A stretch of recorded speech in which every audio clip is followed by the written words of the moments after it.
Ya, selamat sore pemirsa. Kami melanjutkan Breaking News Metro TV bersama saya Afiani Malik. Komisi 3 DPR kembali menggelar rapat dengar pendapat umum atau RDPU dengan Komite Koordinasi Nasional Pencegahan dan Pemberantasan Tindak Pidana Pencucian Uang pada siang hari ini.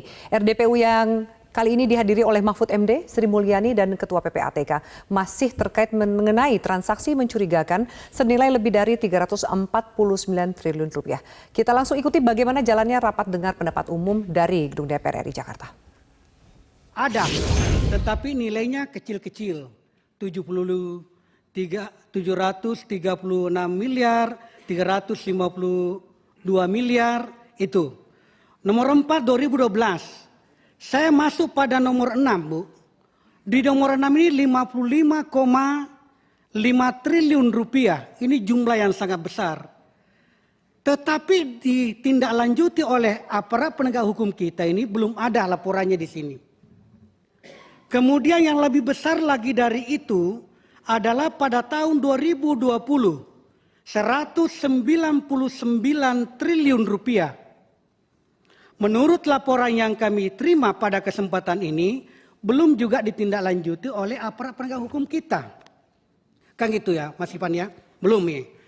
Data ini sangat membantu kami melahirkan sebuah kesimpulan sementara dari penilaian saya bahwa aparat penegak hukum ini ya tentu kita melanjutkan sebuah pertanyaan adalah apa kendala yang dihadapi oleh aparat penegak hukum kita sehingga tidak menindaklanjuti 9 poin tadi itu. Yang sudah diselesaikan itu atau sudah ada tindak lanjutnya itu baru 6. Dari 15 di sini, baru 6 yang sudah ditindaklanjuti, ada 9 yang belum ditindaklanjuti. Berarti pertanyaan ini adalah lebih banyak yang belum ditindaklanjuti dibanding dengan yang sudah ditindaklanjuti oleh aparat penegak hukum maksud saya. Nah, kemudian selanjutnya pertanyaannya adalah kalau saya melihat nilai di sini, apakah 275 triliun ini masuk pada kategori di situ adalah jumlah nilai yang belum ditindaklanjuti.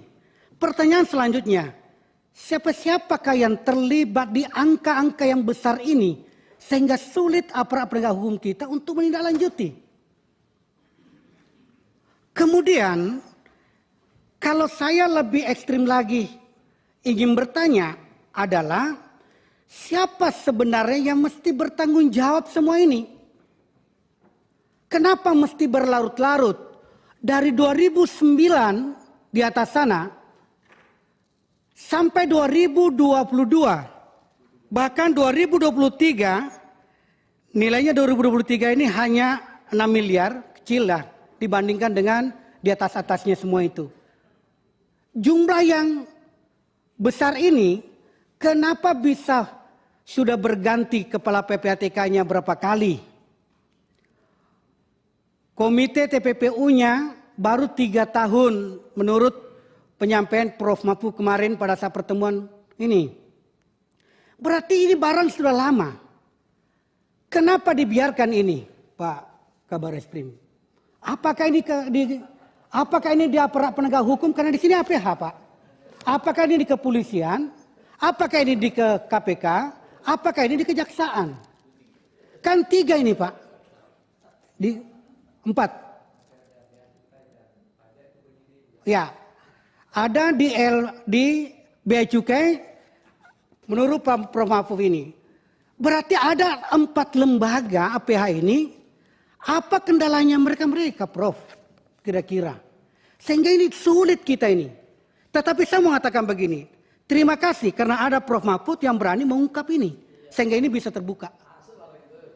Coba kalau tidak ada Prof, maka kita bingung semua, ternyata ada angka yang begitu besar, 275 triliun rupiah yang tidak diproses, yang tidak lanjuti dan kita diam-diam saja. Angka 275 triliun ini jika dibagi kepada masyarakat miskin Indonesia, mereka bisa menjadi pengusaha-pengusaha UMKM yang baru. Luar biasa bagusnya ini. daripada dibiarkan dicuri, digelapkan, atau tidak dipertanggungjawabkan oleh orang-orang yang mesti bertanggung jawab. Itu. Kemudian selanjutnya, Ibu, adalah Pak Prof, saya menyambut baik dengan niatnya Komite TPPU untuk membentuk Satgas. Kami tentu menyambut baik itu. Namun seperti yang disampaikan oleh beberapa kawan sebelumnya, menyampaikan bahwa apakah tidak sebaiknya dibuatkan forum lain. Kalau saya, lain pandangan saya menyatakan, apakah tidak sebaiknya Satgas rencananya yang dibuat oleh Prof. Mahfud dengan kawan-kawan di Komite TPPU ini dibantu aparat penegak hukum, kirim sebanyak-banyaknya yang bisa mendukung semua data-data sehingga aparat penegak hukum langsung melakukan penyidikan. Bukan lagi di bea cukai, Pak, tetapi langsung apakah di KPK, apakah di kepolisian atau di kejaksaan. Kita langsung ke sana. Kenapa saya berbicara seperti ini? Karena buat apa kita ribut-ribut berbicara 349 triliun? 275 triliun yang belum ditindaklanjuti. Tetapi tidak ada hasilnya. Kita kan butuh hasil untuk kepentingan bangsa yang lagi membutuhkan uang segar. Saya kira itu Prof. Dan terakhir tentang